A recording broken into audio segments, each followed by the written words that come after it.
So when we understand this, getting better control to start throwing my finishes, all right, we're gonna evolve to other positions. So I can use this on mounts, I can use this on the back, I can use this on every position, all right? So I'm gonna show you here some things. So I'm gonna show now some controls that I use from the mouse, okay? So you can start thinking the way I try to think. So come back here.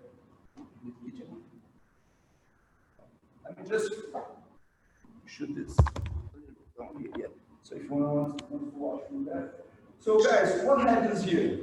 I will get the mouse on my opponent, all right? And what happens most of the times, people just sit onto his biggest leverage of his body, which is his hips, all right? And then they start to try to get finishes. For example, I will try to go for an armbar, I can try to go for a choke, I can try to go for Americana.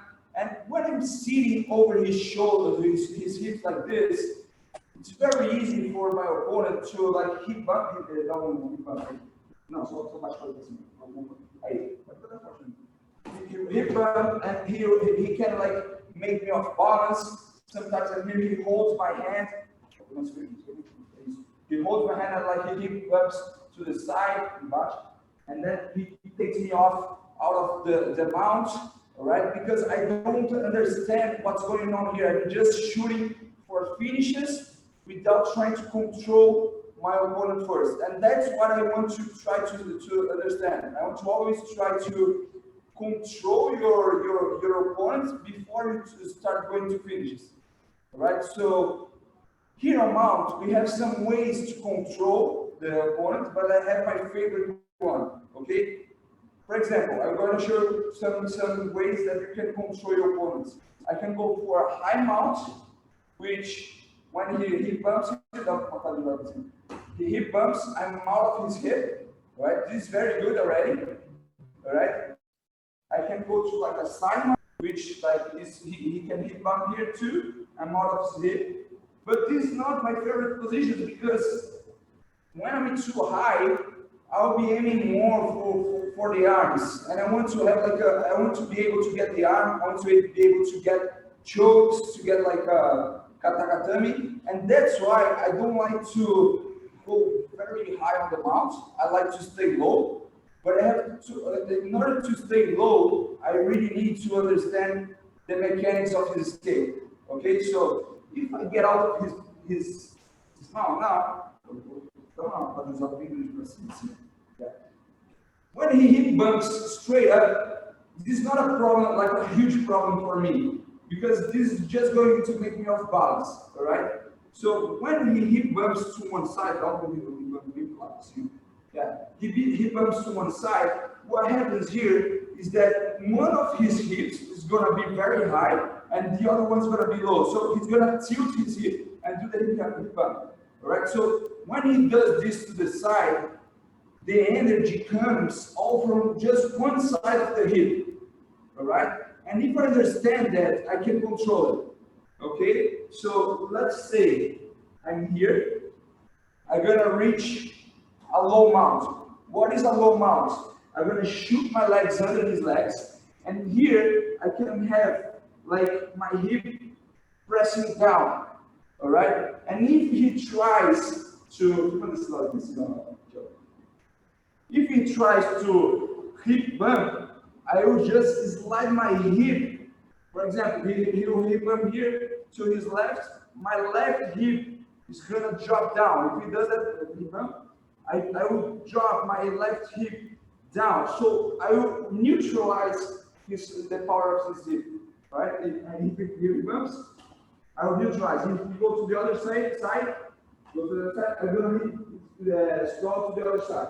All right? And if I understand this control of moving my hips all together with his hip, he's not going to be able to escape here.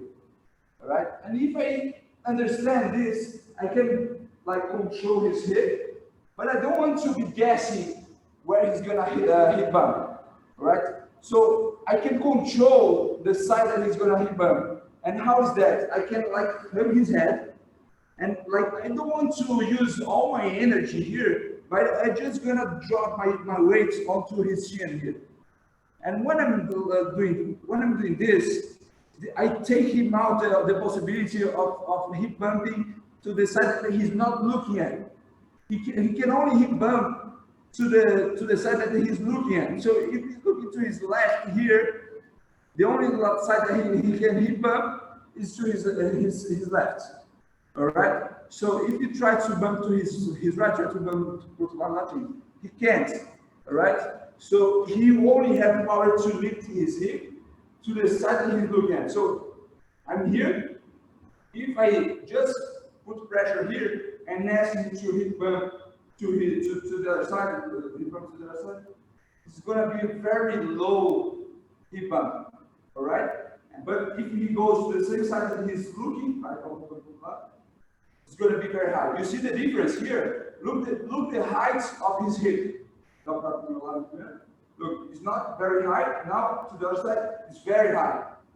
All right. So understanding that, I will only have to neutralize the other side. All right. So when I'm here, I'm going to go low onto my hip and hold his head here.